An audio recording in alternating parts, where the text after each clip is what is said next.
आगामी विधानसभा निवडणुकीसाठी मुंबई महाराष्ट्रामध्ये शिवसेना विरुद्ध शिवसेना उमेदवारांची यादी समोर येणार आहे। दरम्यान मुंबई, कोकण, पश्चिम महाराष्ट्र या ठिकाणी शिवसेना विरुद्ध शिवसेना असा सामना रंगताना पाहायला मिळणार आहे। मुंबईमध्ये वरळी मतदारसंघामध्ये हाय व्होल्टेज सामना रंगणार तर दुसरीकडे ठाण्यामध्ये पाच पखाडीमध्ये जिथे मुख्यमंत्री एकनाथ शिंदे यांच्या विरोधामध्ये शिवसेना ठाकरे गटाचा उमेदवार नक्की कोण असणार यावर त्याचा चर्चा सुरू आहे। मात्र एकूणच शिवसेना विरुद्ध शिवसेना या सामन्यामध्ये शिवसेना शिंदे गट ही ठाकरेंच्या शिवसेनेवर भारी पडतंय का हेच पाहणं आता महत्त्वाचं ठरणार आहे। कॅमेरा पर्सन विनीत पेडणेकरसह स्वप्नील जाधव, लोकशाही मराठी, मुंबई। माजी आमदार संदीप नाईक यांनी शरद पवार गटात जाऊन काल जोरदार शक्तीप्रदर्शन त्यांच्या समर्थकांनी केले। आज शरद पवारांची सविस्तरपणे भेट घेतली। तसेच सुप्रिया सुळे, प्रदेशाध्यक्ष जयंत पाटील यांच्याशी भेट घेत बेलापूर मतदारसंघातील राजकीय घडामोडी संदर्भामध्ये सविस्तर चर्चा केली।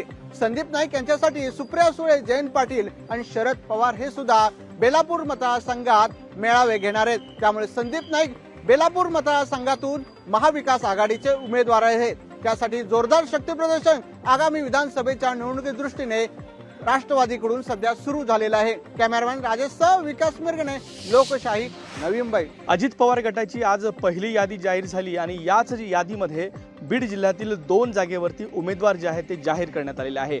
माजलगाव विधानसभा मतदारसंघातनं प्रकाश सोळंके तर परळी विधानसभा मतदारसंघातनं धनंजय मुंडे यांचं नाव जे आहे ते फायनल झालेलं आहे। त्यामुळेच या ठिकाणी आता अजित पवार गटाने उमेदवार दिल्याचं जाहीर देखील झालं आहे। माजलगाव विधानसभा मतदारसंघामध्ये एक नवा ट्विस्ट जो आहे तो आलेला आहे, कारण की याच मतदारसंघामध्ये प्रकाश सोळंके यांनी आपली राजकीय भूमिका जी आहे ती जाहीर केली होती आणि त्यांनी आपल्या पुतण्याला पुढे केलं होतं। मात्र आता पक्षाकडून स्वतः त्यांना उमेदवारी जाहीर झाल्यानंतर नाराज पुतण्या काय पवित्रा घेतो किंवा काय भूमिका घेतो हे पाहणं देखील तितकंच महत्त्वाचं असणार आहे। तर दुसरीकडे परळी विधानसभा मतदारसंघामध्ये मंत्री धनंजय मुंडे यांना अजित पवार गटाकडून उमेदवारी मिळालेली आहे। त्यामुळेच याच मतदारसंघामध्ये आता शरद पवारांचं जे आहे ते विशेष लक्ष असणार आहे, कारण की धनंजय मुंडे यांच्या विरोधात तगडा उमेदवार देण्यासाठी सध्या पवारांची नवी खेळी सुरू असून चाचपणी देखील सुरू आहे। या दोन्ही मतदारसंघामध्ये अजित पवार गट विरुद्ध शरद पवार गट असा संघर्ष निर्माण होणार हे अटळ आहे। विकास माने, लोकशाही मराठी, बीड। पुण्यात महायुतीमध्ये वडगाव शिरीच्या जागेवरून सस्पेन्स हा कायम असलेला पाहायला मिळतोय। अजित पवार यांच्या पक्षाकडून आज 38 जणांच्या उमेदवारीची घोषणा करण्यात आलेली आहे, पण यामध्ये पुण्यामधल्या वडगाव शिरीमधली जागा ही घोषित करण्यात आलेली नाहीये। खरं तर अजित पवार पक्षाचे विद्यमान आमदार सुनील टिंगरे हे या ठिकाणी लोकप्रतिनिधी आहेत, पण तरी सुद्धा पहिल्या यादीमध्ये वडगाव शिरीची जागा आहे ती घोषित केलेली नाहीये। दुसरीकडे भाजपने या जागेवर मोठ्या प्रमाणात दावा केलेला आहे। भाजपकडून जगदीश मुळीक हे या ठिकाणावरून लढण्यासाठी इच्छुक आहे आणि त्यामुळेच भाजप आणि अजित पवार यांच्या राष्ट्रवादी काँग्रेस पक्षामध्ये वडगाव शिरीच्या जागेवरून रस्सीखेच सुरू असलेली पाहायला मिळते। तर दुसरीकडे पोर्शे कार अपघात प्रकरणामध्ये सुनील टिंगरे हे कुठेतरी अडचणीत सापडलेले होते आणि त्यामुळेच त्यांच्या उमेदवारीला कात्री लावली का अशी सुद्धा चर्चा आहे ती आता सुरू झालेली आहे। पण दुसरीकडे सुनील टिंगरे हे आपल्यालाच उमेदवारी मिळतील यावर सुद्धा ठाम आहेत आणि त्यामुळे दुसरी यादी ज्यावेळेस अजित पवार यांची घोषित होईल त्यावेळेस वडगाव शिरीची जागा अजित पवारांकडे राहते का ती भाजपकडे जाणार हे सुद्धा पाहणं महत्त्वाचं असणार आहे। कॅमेरामन योगेश केळापुरेसह अमोल धर्माधिकारी, लोकशाही मराठी, पुणे। अकोला विधानसभा मतदारसंघातून शेतकरी कामगार पक्षाकडून स्वर्गीय भाई गणपतराव देशमुख यांचे 2 नातू डॉक्टर अनिकेत आणि डॉक्टर बाबासाहेब देशमुख हे इच्छुक होते। मात्र आज सांगोल्यामध्ये शेतकरी कामगार पक्षाचा मेळावा झाला आणि या मेळाव्यामध्ये भाई जयंत पाटील यांनी दोन्ही बंधूंचं मनोमिलन करून डॉक्टर बाबासाहेब देशमुख यांची उमेदवारी सांगोल्यातून जाहीर केली आहे। यामुळे साहजिकच सांगोल्याचे विद्यमान आमदार शहाजीबापू पाटील यांच्या अडचणीत वाढ झाली आहे।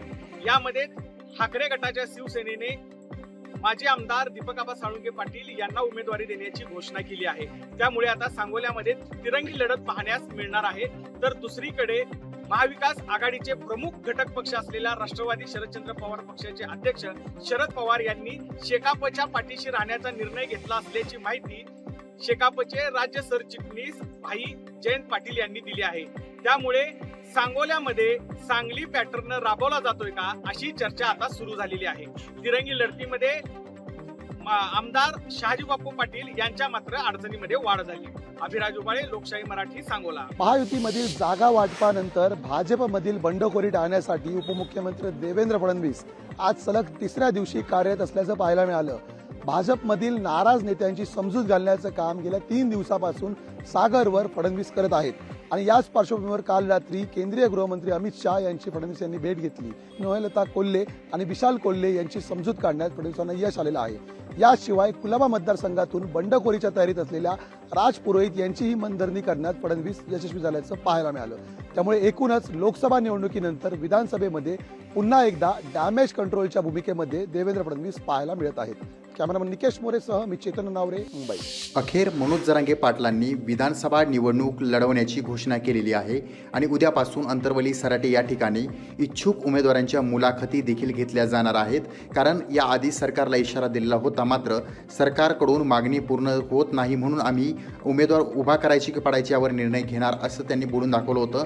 मात्र अखेर आता उमेदवार उभे केले जाणार आहेत. अशामध्येच मनोज जरांगे यांचे समर्थक म्हणून ओळख असलेले मनोज पवार हे देखील कन्नड या ठिकाणाहून उमेदवारी अर्ज दाखल करणार आहेत आणि 25 तारखेला हा अर्ज दाखल केला जाणार आहे.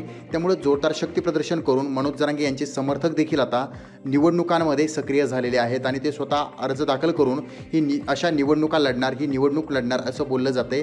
त्यामुळे मनोज जरांगे यांनी केलेल्या घोषणेनंतर उत्सुकांची यादी देखील वाढलेली आहे आणि कन्नडमधून एक नाव म्हणजेच मनोज पवार हे देखील अर्ज दाखल करतील, ही माहिती प्राथमिक स्वरूपामध्ये सूत्रांनी दिलेली आहे. सचिन बडे, लोकशाही मराठी, छत्रपती संभाजीनगर. राज्यातील महाविकास आघाडीमधील मुख्य घटक पक्ष अशी ओळख असणाऱ्या शेतकरी कामगार पक्षाने रायगड जिल्ह्यामध्ये शक्ती प्रदर्शन करत 4 विधानसभा मतदारसंघावरती दावा केला आहे. शेका पक्ष एवढ्यावरतीच थांबला नाही, तर 4ही ठिकाणी उमेदवारांचं नाव सुद्धा निश्चित करून त्याची घोषणा केली गेली. यामुळे रायगड जिल्ह्यातल्या महाविकास आघाडीमध्ये बिघाडी होण्याची शक्यता निर्माण झालेली आहे. रायगड जिल्ह्यामध्ये एकूण 7 विधानसभा मतदारसंघ आहेत. पक्षीय बलाबलाचा पण विचार केला तर मागील विधानसभा निवडणुकीत शिवसेनेचे 3, भाजपाचे 3 आणि राष्ट्रवादी काँग्रेस पक्षाचा 1 असं पक्षीय बलाबल राहिलेला असताना शेतकरी कामगार पक्षाचा एकाही जागेवरती उमेदवार निवडून आलेला नव्हता. अशी परिस्थिती असताना शेका पक्षाने महाविकास आघाडीकडून त्यांच्या उमेदवारांची यादी येण्यापूर्वीच पनवेल, उरण, पेण आणि अलिबाग या महत्त्वाच्या विधानसभा मतदारसंघावरती उमेदवारांची निश्चिती करून नावांची घोषणा केली. त्यामुळे रायगड जिल्ह्यातल्या महाविकास आघाडीतील नेत्यांची मोठी कोंडी झालेली आहे.